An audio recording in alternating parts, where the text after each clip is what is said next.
တူလူမျိုးပုံစံတူတော့တည်ထားပါလေဒါနဲ့တိတ်တော့အတိအကျလို့တော့မဟုတ်ဘူးเนาะဒါကိုယ်ဆုံးယူရှင်တော့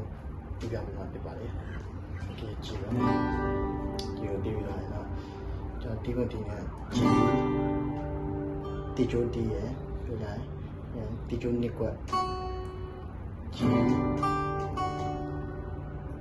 နော်ပြင်ပန်းရွှင်တီချိုပန်းရွှင်တီချိုနှစ်ကွက်တီချိုပန်းရွှင်နော်ပြင်ဒီမိုင်းနာတန်ကြောင်ဒီမိုင်းနာတာတစ်ချက်ပြင်စီ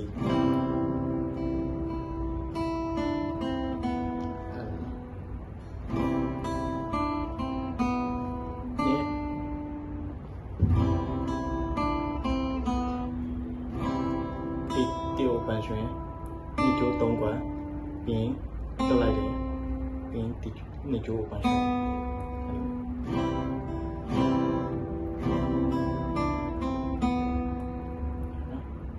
ပြင်တီကြီးချက်တိုင်းတီးလိုက်ရတီးကြည့်ပဲ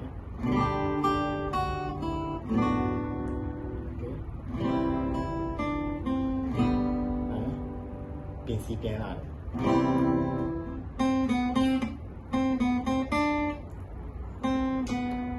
ရှင်းဒီတီ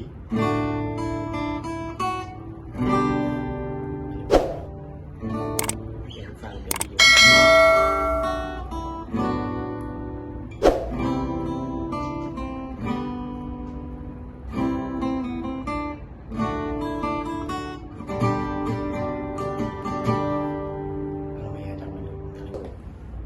ဆိုတော့ကြည့်ကြည့်နေရမယ်တီးရအောင်အကြမ်းတီးလာတယ်တီးရအောင်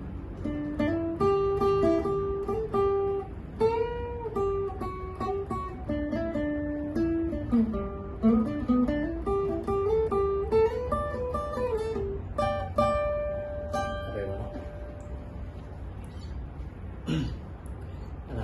သူရ3ကျိုး9ကွက်ကနေ3ကျိုး9ကွက်ကိုလက်ပေါက်လိုက်တယ်ဒီနေ့ကျိုးရှိကွက်ဒီလိုပေါ့နော်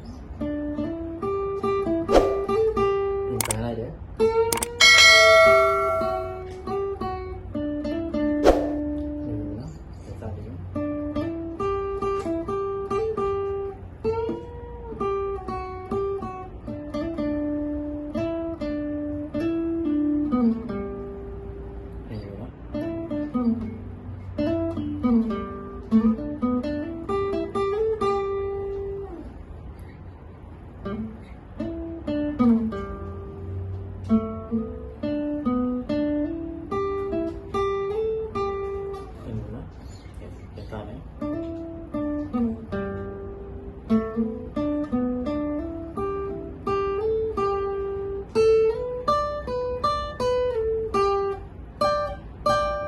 မကျိုးတော့လေနေတော့ပြန်ပြီးကြပါမယ်